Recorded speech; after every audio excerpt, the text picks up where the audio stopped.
朋友你好，欢迎收看文史大观园，我是雪莉。时光荏苒，岁月如梭，又到了年终岁尾听预言的日子了。今天我们来讲讲西方的两位大咖对2024年的大预测。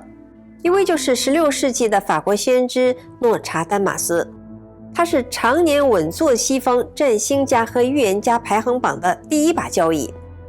而另一位呢，则是20世纪保加利亚的盲眼龙婆巴巴万加，他也被称作是巴尔干半岛上的诺查丹马斯。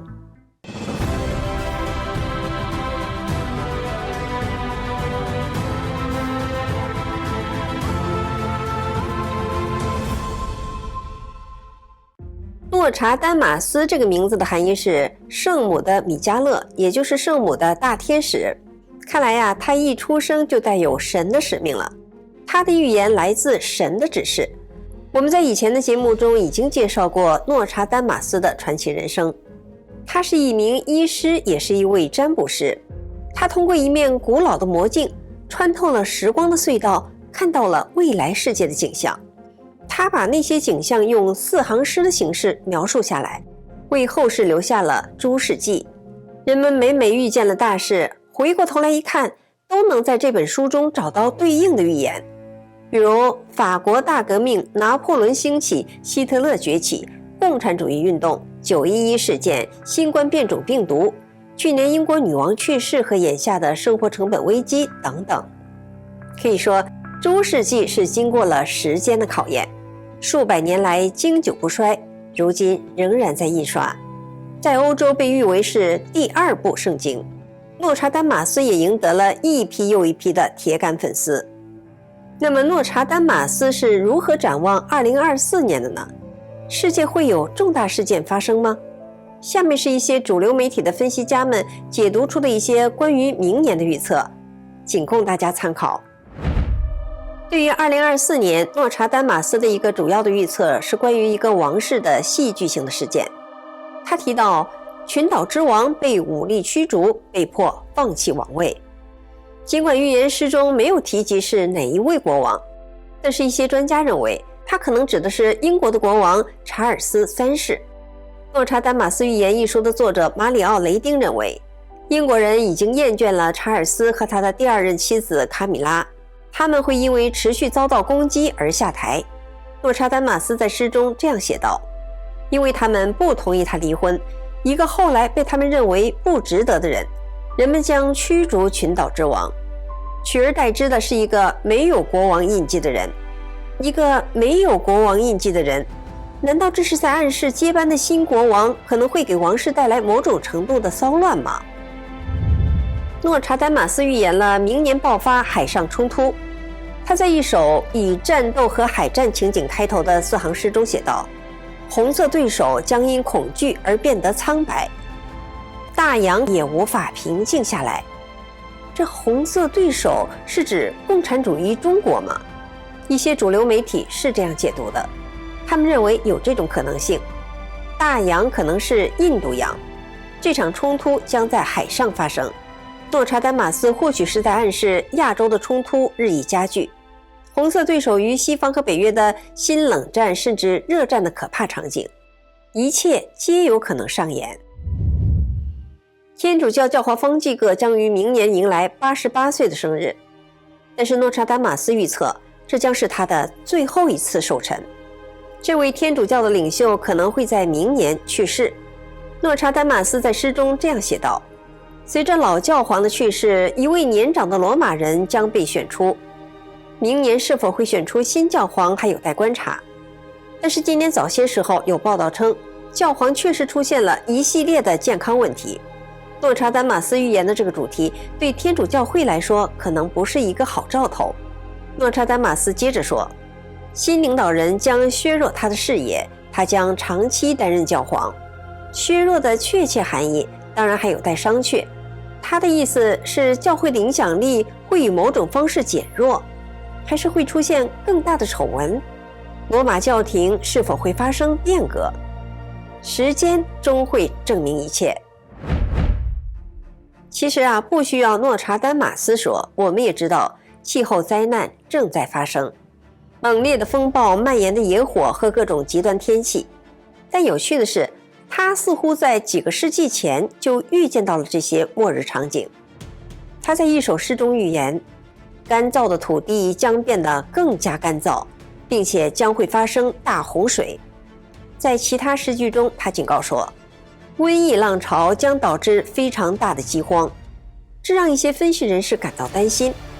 这是在预言全球都会变得更加干燥，将会有大洪水席卷而来，洗刷全球，暗示明年的一场大海啸可能摧毁了农田庄稼，并导致疾病和大饥荒蔓延。看来呀，也许2024年我们可能会遇到比以往更加灾难性的气候危机，自然灾害变得更加频繁，疾病也变得更加普遍。接下来我们讲盲眼龙婆巴巴万家对2024年的预测。巴巴万家的故事我们在以前的节目中也已经讲过了。虽然童年的一场意外让他双目失明，但他却有了看到遥远未来的能力。他说，一切预言的声音和画面就活像一套套生动的电影，在自己的脑海中一一播放出来。在二战期间，万家广受欢迎。据说甚至连保加利亚国王鲍里斯三世、前苏联第4代领导人波日列涅夫等许多政要都曾专门拜访过他。有学者曾对万家进行长期的数据跟踪和研究，统计出万家的预言准确率在 75% 至 80% 之间，包括911事件、南亚大海啸、美国第一个黑人总统、苏联解体和东西德统一、英国王妃戴安娜之死、英国脱欧以及网络时代的兴起等等。万家对2023年的预测之一是一场太阳风暴侵袭地球，这似乎得到了现实世界的验证。据报道，2023年8月，美国宇航局探测到一个巨大的太阳黑子，可能会引发太阳耀斑和日冕物质抛射。这一类事件可能会对电网和其他通讯设施造成严重破坏，给社会带来可怕的后果。那么2024年哪些大事件会降临到我们身上呢？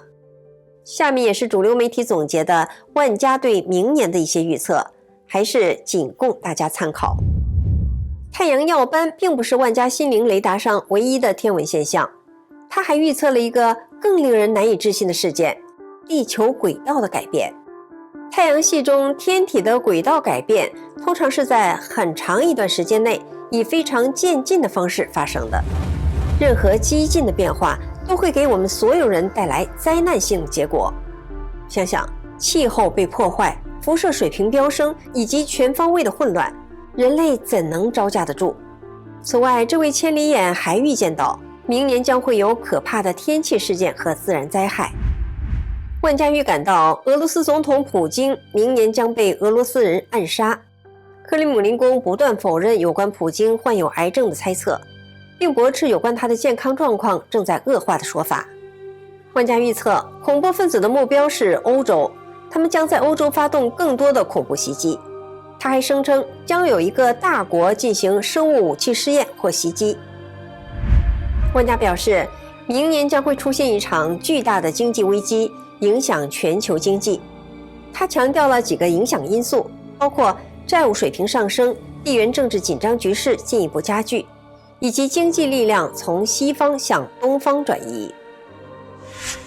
万家预言，明年世界网络攻击将会增加。随着高级黑客直接攻击电网和水处理厂等重要基础设施，这将导致一些国家的安全受到威胁。万家在医疗领域带来了积极的消息，表示到了2024年，针对不治之症，包括阿尔茨海默氏症甚至癌症，将会出现新的疗法。万家本人也因癌症去世，肯定希望人类可以获得更健康的身体。那么2024年会是奇迹发生的一年吗？万家的另一个备受争议的预言是人类设计师的出现，也就是在实验室中出生和成长的人类。未来婴儿的基因优劣不再靠天意和运气，而是可以通过生物科技和父母的选择来决定。很难想象啊，这种事情会在明年发生。但是我们可能会看到人类在生育和生殖健康领域的进步。世界目前正在经历一场机器革命，现在听起来都像是在科幻小说中才会发生的事情。然而，有洞察力的万家居然老早就看到了这一点，他预见到了我们这个时代量子计算的突破，实在是令人难以置信。如果明年量子计算取得重大突破，它将不可避免地进一步加速人工智能革命，会影响到地球上几乎每个人的生活。量子计算会比传统的计算机更快地解决复杂的问题。最后再友情地提醒一下，预言的内容仅供大家参考。或许因为天象的变化，预言早已改变。预言只是给人类的警示。实证科学再发达，在大自然的惩罚面前，人类依然是束手无策。也许走回传统的路，敬畏天地，善待万物，才是人间的正道。观众朋友，您说呢？我是雪莉，感谢您的观看，我们下次节目再见。